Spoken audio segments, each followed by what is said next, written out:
साधक के लिए तो बहुत ध्यान देना जरूरी है कि वो ठीक से सोए और काफी सोए।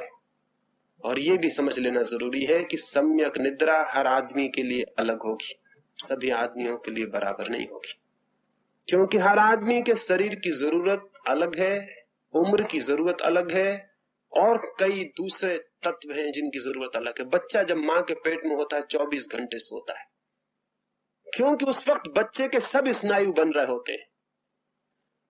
पूरी नींद की जरूरत है, 24 घंटे सोया रहेगा तो ही ठीक से शरीर उसका विकसित हो पाएगा। जो बच्चे लंगड़े लूले पैदा हो जाते हैं या काने या लंगड़े, हो सकता है बीच बीच में जग जाते हो या और कोई गड़बड़ हो जाती है। हो सकता है किसी दिन विज्ञान इस बात को समझ पाए कि जो बच्चे मां के पेट में ही किसी तरह से जग जाते हैं वो बच्चे अपंग हो जाएंगे, उनके कोई अंग विकसित होने से रह जाएंगे।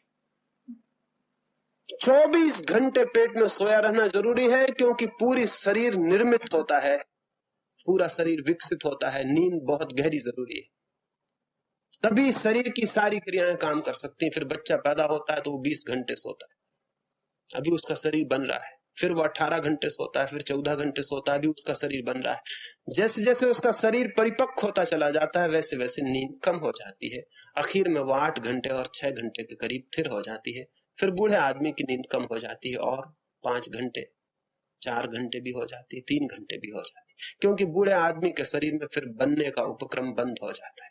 फिर उसे वापस रोज उतनी नींद की आवश्यकता नहीं रह जाती, क्योंकि अब उसकी मृत्यु करीब आ रही। अगर वो उतना ही सोता रहे जितना बच्चा सोता है तो बूढ़ा आदमी भी मर नहीं सकता, मरना मुश्किल हो जाए। मरने के लिए जरूरी है कि नींद कम होती चली जाए, और जीवन के लिए जरूरी है कि नींद गहरी हो। इसलिए बूढ़ा आदमी क्रमशः कम सोने लगता है, बच्चा ज्यादा सोता है। लेकिन अगर बूढ़े भी बच्चों के साथ वही व्यवहार करें जो खुद के साथ करते हैं तो खतरा हो जाता है। और बूढ़े अक्सर करते हैं, बूढ़े बच्चों को भी बूढ़ा समझ के व्यवहार करते हैं।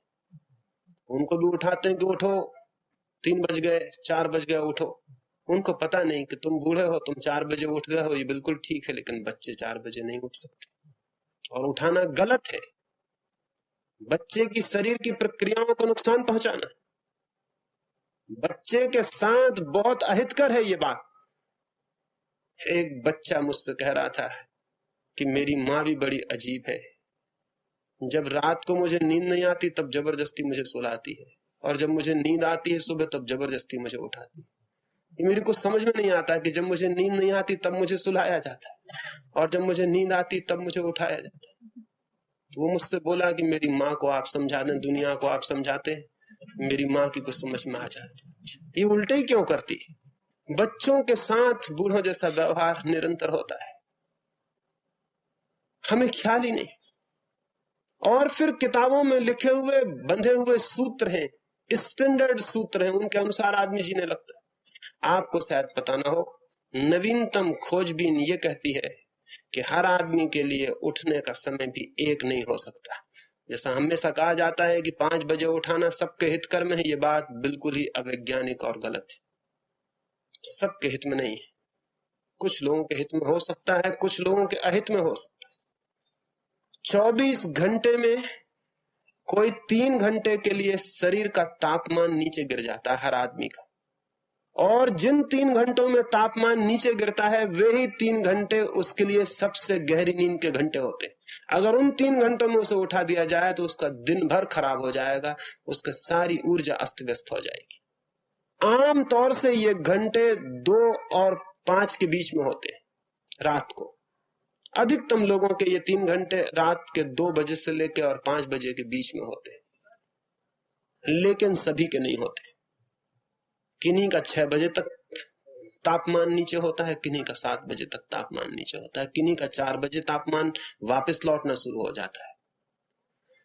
तो ये तापमान के बीच में अगर कोई उठ जाएगा तो उसके 24 घंटे खराब होंगे और दुष्परिणाम होंगे। जब उसका तापमान फिर से उठने लगता है, गिरा हुआ तापमान वापस उठने लगता है, तभी उठने का वक्त है। आमतौर से ये ठीक है कि आदमी सूरज के उगने के साथ उठाए, क्योंकि सूरज के उगने के साथ ही सबका तापमान बढ़ना शुरू हो जाता है। लेकिन ये नियम है, कुछ इसके अपवाद होते हैं जिनके लिए हो सकता है कि सूरज के थोड़ी देर बाद तक भी लेटा रहना जरूरी हो, क्योंकि हर आदमी के शरीर का तापमान अलग क्रम से अलग मात्रा से उठता है। तो हर आदमी को ये देख लेना चाहिए कि जितनी देर सोने के बाद और जब उठने के बाद मुझे स्वस्थ मालूम होता है, वही मेरे लिए नियम है, चाहे शास्त्र कुछ भी कहते हो, गुरु कुछ भी बताते हो। किसी की सुनने की जरा भी जरूरत नहीं है। तो सम्यक निद्रा के लिए जितना ज्यादा से ज्यादा गहरी और लंबी नींद ले सके वो लेना उचित है। लेकिन नींद लेने को कह रहा हूं, बिस्तर पर पड़े रहने को नहीं कह रहा हूं। बिस्तर पर पड़े रहना नींद नहीं है। और जब आपके लिए स्वास्थ्यपूर्ण मालूम पड़े तभी उठना आपके लिए नियम है। आमतौर से सूरज के उगने के साथ ये घटना घटनी चाहिए, लेकिन हो सकता है कुछ को न घटती हो, तो उसमें घबराने की, चिंतित होने की और अपने आप को पापी समझने की और नरक चले जाने के डर की कोई भी जरूरत नहीं। क्योंकि कई जल्दी उठने वाले भी नरक चले जाते हैं और कई देर से उठने वाले भी स्वर्ग में निवास कर रहे हैं। इससे कोई संबंध आध्यात्मिकता और गैर आध्यात्मिकता का नहीं है, लेकिन सम्यक निद्रा का, राइट स्लीप का जरूर संबंध है। तो वो हर व्यक्ति को अपना आयोजन खोज लेना चाहिए।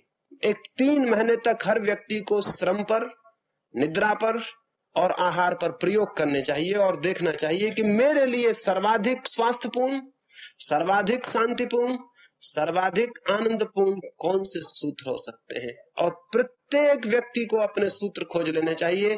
कोई 2 व्यक्ति एक जैसे नहीं है, इसलिए कोई सामान्य नियम किसी के लिए कभी लागू नहीं होता है। और जब भी कोई सामान्य नियम लागू करने की कोशिश करता है तो उसके दुष्परिणाम होते हैं। एक एक व्यक्ति इंडिविजुअल है, एक एक व्यक्ति अनूठा, अद्वितीय और यूनिक है। उस जैसा वही है, उस जैसा कोई दूसरा आदमी जमीन पर कहीं भी नहीं। इसलिए कोई नियम उसके लिए नियम नहीं हो सकता जब तक कि वो अपनी जीवन प्रक्रिया से नियम को न खोज ले।